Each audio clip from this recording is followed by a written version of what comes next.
Hello நண்பர்களே, வணக்கம். நான் உங்கள் பிரியா. நம்ம இன்றைக்கி பார்க்க போகிற பதிவு என்ன அப்படின்னு பார்த்தீங்கன்னா, தப்பி தவறி கூட நம்ம வீட்டில் இந்த மாதிரியான பொருட்களை வச்சோம் அப்படின்னா, நம்ம வீட்டில் மகாலட்சுமி தேவி குடியேற மாட்டாங்க. அதே மாதிரி உங்கள் குலதெய்வம் சரி, இஷ்ட தெய்வம் சரி, உங்கள் வீட்டிலேருந்து வெளியே போவாங்க. ஸோ இந்த மாதிரி சொல்லப்படுற அந்த பொருட்கள் என்னென்ன அப்படிங்கிறத பற்றி நம்ம இந்த பதிவில் பார்க்கலாங்க. அதுக்கு முன்னாடி நீங்கள் இந்த பதிவை பார்க்குறீங்க அப்படின்னா, நீங்கள் உங்களுக்கு மகாலட்சுமி தாயாரை பிடிக்கும் அப்படின்னா, மகாலட்சுமி தேவியை போற்றிங்கிறத நம்மளோட கமெண்ட் பாக்ஸில் கமெண்ட் பண்ணுங்கள். அப்புறம் உங்களோட இஷ்ட தெய்வம் யார், குலதெய்வம் யாருங்கிறதையும் நம்மளோட கமெண்ட் பாக்ஸில் நீங்கள் பதிவு பண்ணுங்கள். ஸோ இப்போ வாங்க நம்ம பதிவுக்குள்ளே போகலாம். ஸோ உங்கள் எல்லாருக்குமே தெரியும், குறிப்பாக நிறைய பெரியவங்க சொல்கிறது ஃபஸ்ட்டு பொருளாக நம்ம வீட்டில் முக்கியமான பொருள் என்ன வைக்கக்கூடாது அப்படின்னு பார்த்திங்கன்னா, உடைந்த கண்ணாடி வைக்கக்கூடாது. அது எதில் இருக்கக்கூடிய கண்ணாடி, நம்ம முகம் பார்க்கக்கூடிய கண்ணாடியாக இருந்தாலும் சரி, கடிகாரத்தில் இருக்கக்கூடிய கண்ணாடியாக இருந்தாலும் சரி, இல்லை நீங்கள் கையில் கட்டக்கூடிய வாட்ச்சு, அப்புறம் சின்ன சின்ன பொருட்கள், கண்ணாடியால் ஆன பொருட்கள்லாம் இருக்கும். ஸோ அந்த மாதிரி இருக்கக்கூடிய பொருட்கள் கூட உடைஞ்சிருந்தால் அதை நம்ம வீட்டில் வைக்கக்கூடாதான்.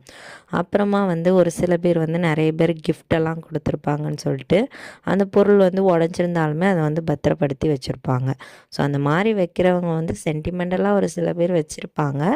ஸோ அது அவங்களோட விருப்பம். ஆனால் பொதுவாக இந்த அறிகுறிகள்லாம் பார்க்குறவங்க இந்த மாதிரி விஷயங்களை செய்யாதீங்க. ஏன்னா நம்ம கண்ணாடியில் நம்ம முகத்தை தான் பார்ப்போம். ஸோ அந்த கண்ணாடி உடஞ்சி நொறுங்கி போயிருந்துச்சுன்னா அது எப்படி இருக்கும். அதே மாதிரி இந்த மங்கள பொருட்கள், நம்ம வைக்கக்கூடிய அந்த குங்குமம், அப்புறம் அந்த சிமிழ், இதெல்லாம் உடஞ்சி இருக்கக்கூடாது அப்படின்னு சொல்கிறாங்க. அதுக்கப்புறமா நிறைய பேர் இந்த பழைய கேலண்டர்லாம் வீட்டில் பத்திரப்படுத்தி வச்சுருப்பாங்க. ஸோ பழைய கேலண்டரில் சாமி படம் இருக்குது அப்படிங்கிற காரணத்தினாலையும் நிறைய பேருக்கு பிடித்த படங்கள் அந்த கேலண்டரில் இருக்கும். ஸோ அந்த மாதிரி இருக்கிறதுனாலையும் கூட அவங்க அந்த மாதிரி கேலண்டர்ஸை பத்திரப்படுத்தி வச்சுருப்பாங்க. ஸோ அந்த மாதிரி அந்த முடிஞ்சு போன அந்த நாள்காட்டிகளை நம்ம வீட்டில் கண்டிப்பாக வைக்கக்கூடாதான். அதில் ஒரு வேளை அவங்களுக்கு சாமி படம் இருந்தாங்க அப்படின்னா, உங்களுக்கு அது பிடிச்சிருக்கு அப்படின்னா, நீங்கள் அதை ஃப்ரேம் போட்டு வச்சுக்கலாம். ஆனால் அது பழசாகவே இருக்குது அப்படிங்கிறத நீங்கள் வைக்கக்கூடாது. அதே மாதிரி ஒரு சில பேர் வீட்டில் அந்த நாள்காட்டியில் அந்த தேதியை கிழிச்சிருக்கவே மாட்டாங்க. அப்படியே அந்த தேதி பண்டில் பண்டிலாக சேர்ந்துட்டே வரும். ஸோ எந்த தேதியில் மாட்டினாங்களோ அந்த தேதியில் அப்படியே இருக்கும். ஸோ அந்த மாதிரி நம்ம வைக்கும்போதும் நம்ம வீட்டில் அது ஒரு நெகட்டிவிட்டியை கொண்டு வருமா. வீட்டில் மகாலட்சுமி தேவி குடியேறுறது இது நம்மளுக்கு தடை பண்ணுது அப்படின்னும் சொல்கிறாங்க. அதே சமயத்தில் நம்மளோட இஷ்ட தெய்வங்களுக்கும் குலதெய்வங்களுக்குமே இது ஒரு தடையாகவே இருக்குது அப்படின்னும் சொல்லப்படுது.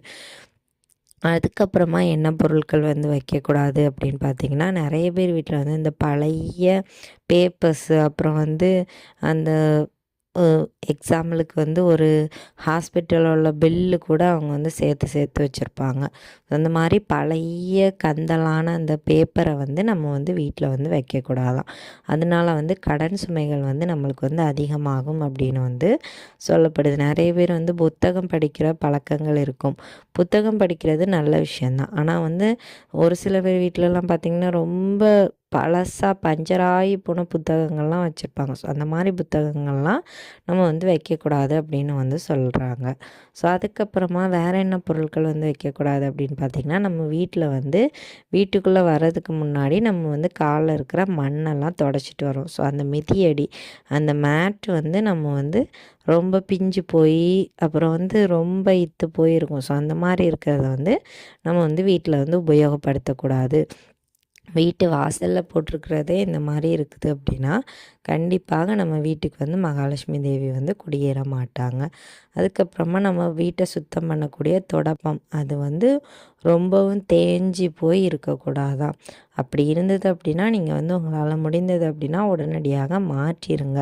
ஸோ இந்த விஷயங்கள்லாம் நம்ம வீட்டுக்கு வந்து ஒரு நெகட்டிவிட்டியை வந்து கொண்டு வருது. அதே மாதிரி வந்து நம்ம வீட்டில் வந்து எந்த ஒரு நல்ல காரியம் வந்தாலுமே இந்த மாதிரி ஒரு சில விஷயங்கள் நம்ம வந்து தெரியாமல் பண்ணுறதுனாலயே நம்மளுக்கு வந்து அது வந்து தடையாக போகுது அப்படின்னும் நம்மளுக்கு வந்து சொல்லப்பட்டிருக்கு. ஸோ நம்ம இந்த விஷயங்கள்லாம் தெரியாமலேயே நம்ம வந்து யூஸ் பண்ணிட்டு தான் இருக்கிறோம். ஒரு சில பேர் வந்து பார்த்திங்கன்னா கிழிஞ்ச ட்ரெஸ் எல்லாம் போட்டிருப்பாங்க. ஒரு சில பேர் கிழிஞ்ச ட்ரெஸ்ஸை ஸ்டிச் பண்ணி கூட போட்டிருப்பாங்க. ஸோ அந்த மாதிரி ரொம்ப கிழிஞ்ச ட்ரெஸ்ஸு ஸ்டிச் பண்ண ட்ரெஸ் எல்லாம் வந்து போடுறத வந்து நம்ம வந்து அவாய்ட் பண்ணி கிழிஞ்ச ஸ்டிச் பண்ண ட்ரெஸ்ஸை வந்து நம்ம வந்து போடக்கூடாது. ஸோ வந்து அதே மாதிரி அந்த ரொம்ப பழைய துணிகளை வந்து அடுத்தவங்களுக்கு வந்து நம்ம வந்து கொடுக்கக்கூடாது அப்படின்னும் வந்து சொல்கிறாங்க. முடிஞ்சால் வந்து உங்களால் முடிந்தது அப்படின்னா அந்த துணிகளை வந்து டிஸ்போஸ் பண்ணுங்கள். அந்த துணிகளை வந்து நீங்கள் உங்களால் எப்படி டிஸ்போஸ் பண்ண முடியுமோ அப்படி பண்ணுங்கள். அடுத்தவங்களுக்கு கொடுக்குறதையும் அவாய்ட் பண்ணுங்கள். ஸோ நிறைய பேர் வந்து தானமாக கொடுப்பாங்க. ஸோ அந்த மாதிரி கொடுக்குறது கூட பிரச்சனை இல்லை. அப்படி கொடுக்கும்போது கொஞ்சம் நல்ல துணிகளாக பார்த்து கொடுங்க. அதுக்கப்புறமா வேறு என்ன மாதிரியான பொருட்கள் வந்து வைக்கக்கூடாது அப்படின்னு பார்த்தீங்கன்னா, நிறைய பேர் வீட்டில் வந்து இந்த உடைந்து போன சேரு, அப்புறம் வந்து டேபிளு, அப்புறம் வந்து மரத்தாலான பொருளோ பிளாஸ்டிக்கு பொருளோ எல்லாம் உடஞ்சி போய் இருக்கும். அதையும் அவங்க வந்து யூஸ் பண்ணிகிட்ருப்பாங்க. ஸோ அந்த மாதிரி பொருட்கள் வந்து யூஸ் பண்ணுறத வந்து நம்ம வந்து அவாய்ட் பண்ணணும் அப்படின்னும் சொல்கிறாங்க. ஸோ இந்த மாதிரி ஒரு சில விஷயங்களை வந்து நம்ம வந்து அவாய்ட் பண்ணும்போது கண்டிப்பாக அதில் உள்ள பலன்கள் வந்து நம்மளுக்கு வந்து கிடைக்குமா. இதனால் வந்து நம்ம வீட்டில் வந்து இருக்கக்கூடிய அதிகப்படியான அந்த நெகட்டிவிட்டி வந்து வெளியேறி நம்ம வீட்டில் வந்து ஒரு பாசிட்டிவ் வைப்ரேஷன் வந்து கிடைக்குமா. உங்களால் முடிஞ்சது அப்படின்னா இதில் ஏதாச்சும் ஒரு பொருள் உங்கள் வீட்டில் கண்டிப்பாக இருக்குது அப்படின்னா அந்த பொருளை நீங்கள் வந்து ரிமூவ் பண்ணி பாருங்கள். கண்டிப்பாக உங்களுக்கு வந்து நல்ல மாற்றங்களை வந்து நீங்கள் வந்து உணருவீங்க. ஸோ இது வந்து நம்ம நம்பிக்கையாக செஞ்சோம் அப்படின்னா கண்டிப்பாக நம்மளுக்கு வந்து அது வந்து பலன் கிடைக்கும். நம்பிக்கை இல்லாதவங்க வந்து அவங்களோட விருப்பப்படி எதுனாலும் செய்யட்டும். ஸோ இந்த பதிவு உபயோகமாக உள்ளவங்களுக்கு உபயோகப்படட்டும். ஸோ இந்த பதிவு உங்களுக்கு வந்து பிடிச்சிருந்துச்சி அப்படின்னா லைக் பண்ணி உங்களோட நண்பர்களுக்கும் ஷேர் பண்ணி நம்மளோட சேனலை கொஞ்சமாக சப்போர்ட் பண்ணுங்கள். ஸோ இந்த வீடியோவின் முழு பதிவை பார்த்ததற்கு மிக்க நன்றி.